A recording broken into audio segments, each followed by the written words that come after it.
Since the Oprah 2020 presidential campaign already began at the 2018 Golden Globes Awards show, people on the internet looked far and wide to find the true Oprah Winfrey.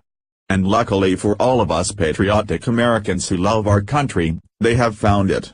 Ask yourselves, is the person in this video the person you want to see in the White House representing this great nation of ours? Here in America, as a nation that was founded 240 years ago under the Judeo-Christian model, you can't run for office while disparaging Christianity. America was founded on the freedom of religion which takes root in Christianity. Even Barack Hussein Obama, who was an atheist at best, had to lie during his presidential campaign by playing the part of a Christian with Christian values and beliefs. He is a great actor. Via the Daily Wire, here are some of Oprah's top fails. 5. Golden Globe Awards speech. Hollywood and the mainstream media promoted Oprah as brave following her speech at the 75th Golden Globe Awards, but, as Shapiro pointed out, what the hell kind of risk was she taking? Shapiro told Fox News' Martha McCallum, she was standing in front of an entire town filled with sexual abusers and harassers. She said nothing about it for 20 years, she was being cheered by people who said nothing about it for 20 years, and there she is pretending that she's leading the fight. Oprah did not lead a fight against the culture of sexual misconduct in Hollywood. And she cannot use the excuse of "I was afraid of what it might do to my career," because she is one of the biggest people in media, she has little to fear. Shapiro continued, "Well, I was under the impression that most of us agreed with that stuff when this stuff first broke," and she lauded the Hollywood Foreign Press Association. Where are they reporting on the sexual harassment and abuse scandal for the last 20 years? It was literally their job to cover Hollywood, and yet it took The New Yorker and Ronan Farrow to uncover all this stuff. Where was the Hollywood Press Association that was receiving such plaudits at the hands of Oprah Winfrey, again, a woman who was good friends with Harvey Weinstein, being cheered by Meryl Streep, a woman who gave a standing ovation to Roman Polanski? 4.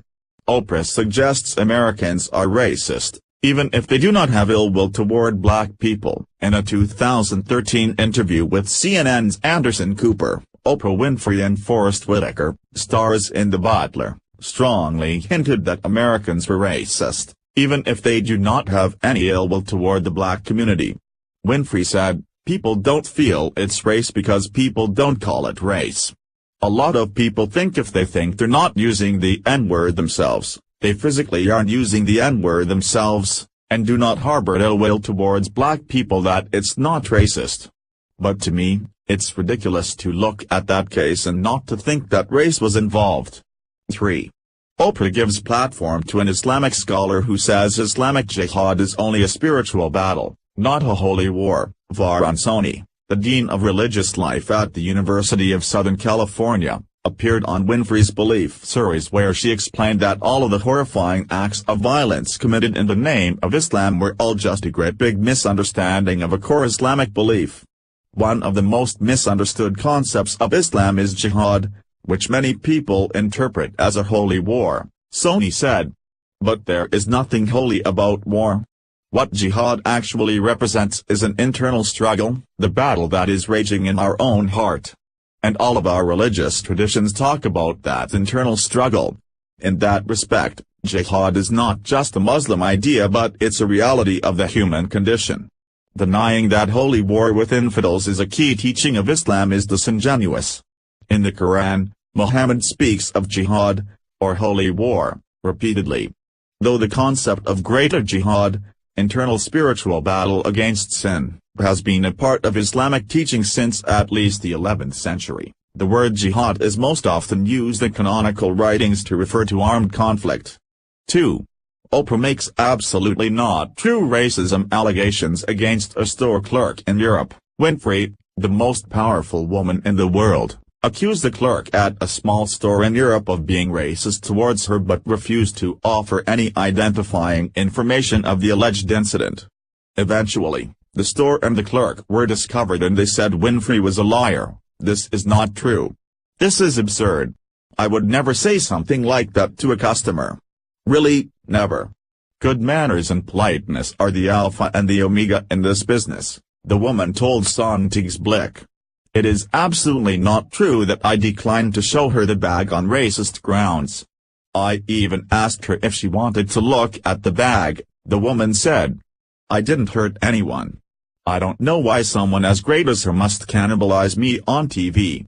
If it had all taken place as she claimed, why has she not complained the next day at the wedding of Tina Turner with Trudy Getz, my boss? She was there also at the Turner wedding as a guest. I don't understand it. I spoke to Oprah Winfrey in English. My English is okay but not excellent, unfortunately. I didn't know who she was when she came into the store.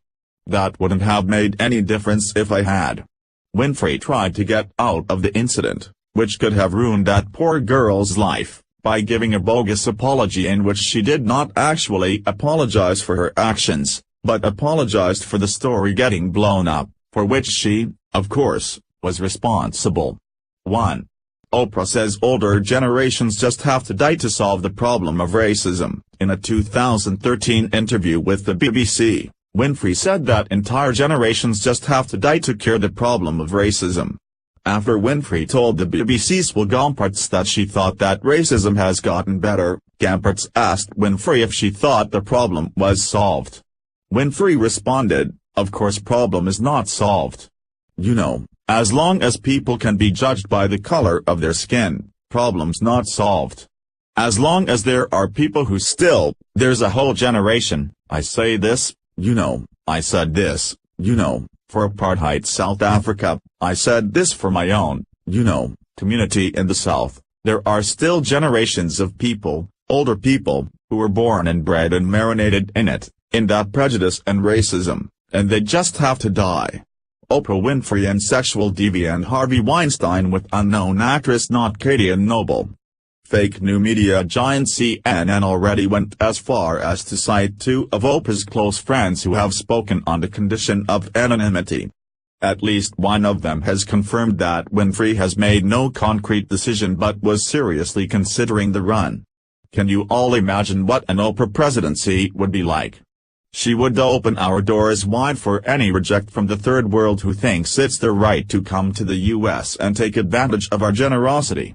Oprah Winfrey and Harvey Weinstein at the 20th Annual Screen Actors Guild Awards at the Shrine Auditorium on January 18, 2014 in Los Angeles, California. I can already see many on the right laughing over this. But we shouldn't. Just one good speech, that's how the 8-year Barack Hussein Obama nightmare started. Tragically, this woman has all the qualifications those in America who suffer from what guilt are looking for. Never mind her politics, she is an African-American woman who is a so-called #Me Too victim herself, although her claim has been brought into question many times before. Please share if you agree Oprah needs to stay away from politics. Follow us on Facebook at Freedom Daily.